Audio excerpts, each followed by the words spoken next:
It's a little hard to know what to say to you today. Hard for a couple of reasons.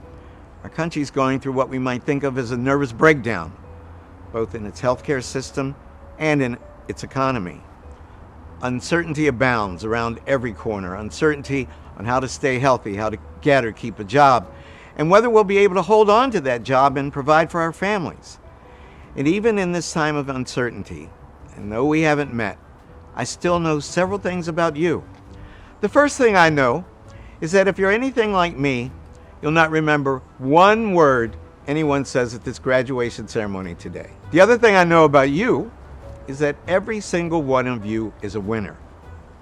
You've just won the most important race in your entire life. And the prize is your college education. So while uncertainty might be our shared state of being, don't let it get in your head. Don't let it consume you. You're a winner, tried, tested, and proven because you made it across the finish line. And today, you join the company of scholars, into which it's my pleasure to welcome you with open arms. I'm willing to bet that some of you have suffered from what some call the imposter syndrome. You were afraid multiple times in your college career that someone was going to say that you didn't deserve to be at college, that somehow someone had made a mistake in the admissions process. They had sent you the wrong envelope 4 years ago. I spent my first 2 weeks at Yale looking over my shoulder, afraid that someone was going to tap me and say, "Sorry kid, wrong Gates, wrong envelope. It was for Bill Gates, not Henry Gates." But that, of course, never happened. I was where fate and destiny meant for me to be, on a college campus, surrounded by people just like me, nerds. Nerds who love learning for the sheer pleasure of learning. People who would become lifelong friends, like your board member and my Yale classmate, Malik Cox Chapman. Highly motivated people, hopelessly, irrepressibly determined and optimistic, who so passionately dreamed of a college education, earning a college degree, so we could realize our deepest fantasies and aspirations, fulfilling our most heartfelt, even secret ambitions, and making our families proud. For the first time, I felt as if I was surrounded by soulmates, by sisters and brothers of another mother, kindred spirits who valued reading and studying and the pursuit of knowledge for pure pleasure, for its own sake. I was at home.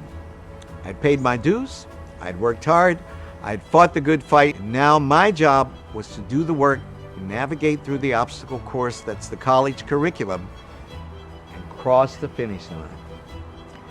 So I want you to remember as you go forward, all along, despite whatever doubts you may have experienced, you deserve to be here too.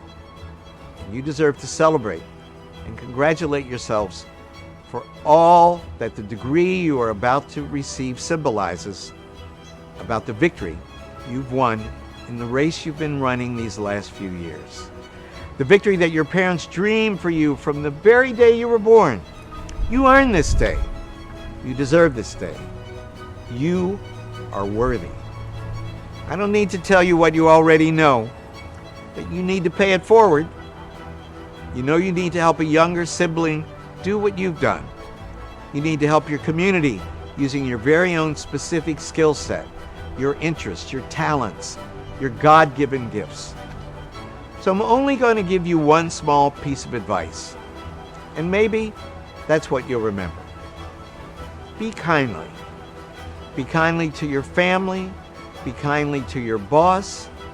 Be kindly to your neighbors. Be kindly to the jerk who irritates you. And most of all, be kind to yourself. Don't limit yourself by putting a cap on what you could dream for your lives. And don't hamstring yourselves by doubting that you have what it takes to fulfill those dreams.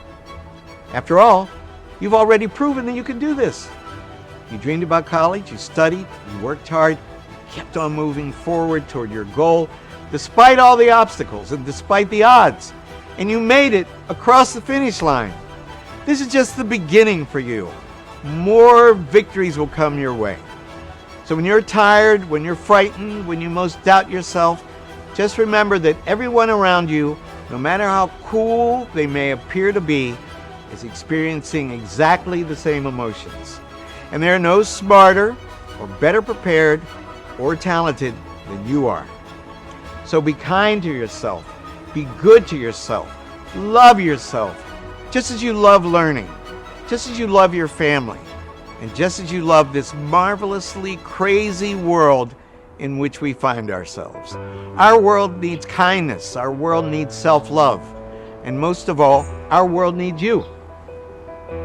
Congratulations, heartfelt congratulations to the members of the great and historic class of 2020.